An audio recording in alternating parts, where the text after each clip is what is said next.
ముందు నివేదన మొదలైనటువంటి కొన్ని గ్రంథాలను రచించి లబ్ధప్రతిష్ఠురాలైనారు వారు. వారి పేరు కవితా చక్ర. ముఖ్యంగా ఇప్పుడు ఆవిష్కరింపబడినటువంటిది ఇది ఒక రకమైనటువంటి ఆర్టిస్టిక్ నావల్. ఆర్టిస్టిక్ నావల్ అంటే ఒక కళాకారిణి యొక్క జీవిత చరిత్ర ఆధారంగా పరోక్షంగా ప్లాటానిక్ లవ్ ఇందులో మనకి గోచరిస్తూ ఉంటుంది. మనకి ఆర్టిస్టుల మీద వచ్చినటువంటి రచనలు చాలా తక్కువ. ఆ ఆర్టిస్టు ఎవడైనా అయి ఉండొచ్చు, సంగీతం పాడేవాడు అయి ఉండొచ్చు, అంటే లలిత కళల్లో సాహిత్యం అయి ఉండవచ్చు. ఇందులో ఒక చిత్రకారిణి యొక్క జీవితం అత్యద్భుతంగా చిత్రీకరింపబడ్డది. బహుశా నాకు తెలిసినంత వరకు నావలిస్టులు రచయిత్రులుగా ఉన్న వాళ్ళ మీద కొన్ని నవళ్ళు వచ్చినాయి. విశ్వనాథ్ గారు ఆర్టిస్టుల మీద చాలా సినిమాలు తీశారు.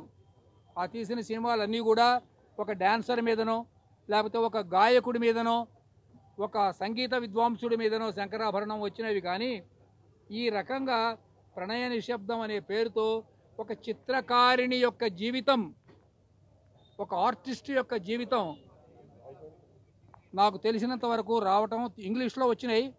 ఇంగ్లీష్లో పెయింటర్స్ మీద నావల్స్ వచ్చినాయి కొన్ని నాకు తెలుసు.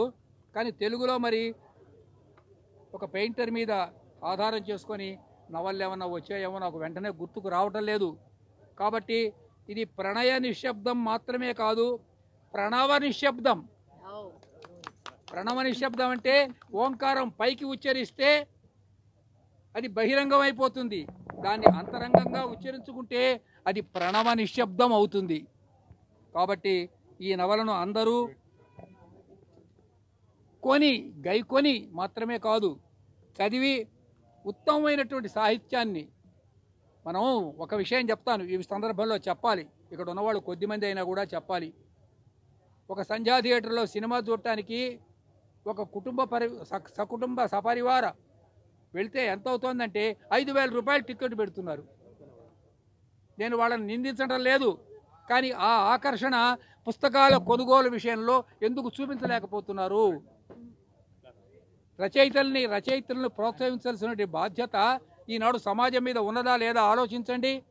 ఓ 200 రూపాయలు పెట్టి, ఒక 300 రూపాయలు పెట్టి ఒక రచనను మనం కొంటే వాళ్ళకు ప్రోత్సాహం ఇచ్చినట్లు అవుతుంది. ఇంకొక పుస్తకం వాళ్ళు అచ్చువేస్తారు. గైకొని చదవడం చాలామంది చేస్తున్నారు, అది కూడా ఈ మధ్య మానేశారు. టీవీ మీద టీవీగా కూర్చుంటున్నారు. కాబట్టి నేను మీ అందరికీ సవినయంగా చేసే విజ్ఞప్తి ఏమిటంటే, ఒక సీనియర్ రైటర్గా, సీనియర్ మోస్ట్ రైటర్ నేను చేస్తున్న విజ్ఞప్తి ఏమిటంటే, ఈ ప్రణయ నిశ్శబ్దం నవలను అందరూ పెద్ద సంఖ్యలో కొనండి. రచయిత్రికి ప్రోత్సాహం ఇచ్చినట్లయితే ఇలాంటిది మరింకొక నవల వచ్చే ఎగ్జిబిషన్ నాటికి ఆవిడ తప్పకుండా తీసుకొని వస్తారు. రచయిత్రికి నా హృదయపూర్వకమైనటువంటి ఆశీస్సులు, శుభాకాంక్షలు. అందరికీ అభినందన, వందన, నందన, చందన, మందారాలు.